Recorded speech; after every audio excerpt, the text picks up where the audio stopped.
হয় থাকো নয় চলে যাও, দল বদলে ভিনিসিয়াস জুনিয়রকে কড়া বার্তা দিয়েছে রিয়াল মাদ্রিদ।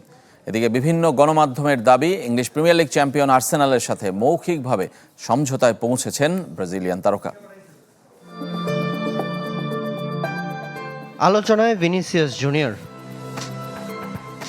বিশ্বকাপে ব্রাজিল দলের পারফরমেন্সে যতটা না, তার চেয়েও বেশি বিশ্বকাপের পর দল বদল ইস্যুতে। প্রশ্ন একটাই, রিয়াল মাদ্রিদে থাকছেন নাকি আর্সেনালে যাচ্ছেন? রিয়ালে থাকলে বাকি 1 বছরের মধ্যে চুক্তি নবায়ন করতে হবে। আগ্রহী না হলে 77 মিলিয়ন পাউন্ড ট্রান্সফার ফি হারাতে চাইবে না লস ব্লাঙ্কোস। আর ভিনি কি চান? ব্রাজিল উইঙ্গারের দাবি বাড়তি বেতন, বোনাস, আর্থিক সুযোগ সুবিধা, যা দিতে আগ্রহী নয় স্প্যানিশ জায়ান্ট। আগের বেতনেই তাকে রেখে দিতে চায়। সঙ্গে বিরোধের মূলে ইমেজ রাইটস গুঞ্জন, রিয়াল 50% দিলেও শতভাগ দিতে প্রস্তুত আর্সেনাল। নগদ নিয়ে এলো হার না মানা হার অফার।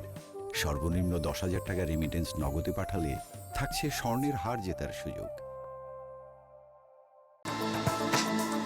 তাই তো ইংলিশ প্রিমিয়ার লিগ চ্যাম্পিয়নদের সাথে যোগাযোগ করেছে ভিনির এজেন্ট রক নেশন স্পোর্টস, যে প্রতিষ্ঠান সঙ্গীত শিল্পী জে-জির। গানা সমর্থকদের x handle hand of Arsenal বলছে, ক্লাব ও ফুটবলার সমঝোতায় পৌঁছেছে, বাকি এখন রিয়াল মাদ্রিদের সাথে আলোচনা। অর্থ দিয়ে নয়, প্রতিভা আর পারফরমেন্সের বিচারে ভিনিসিয়াসকে রেখে দিতে আগ্রহী দলের নতুন কোচ জোসে মরিনিও। ব্রিটিশ সংবাদ মাধ্যম দ্য সান এমনটাই বলছে। 8 বছরে 375 ম্যাচ খেলে 128 গোল ও 100 অ্যাসিস্ট করেছেন ভিনি।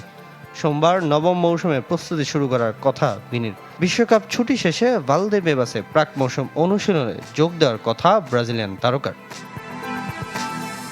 সামিনিয়া sir, channel 24।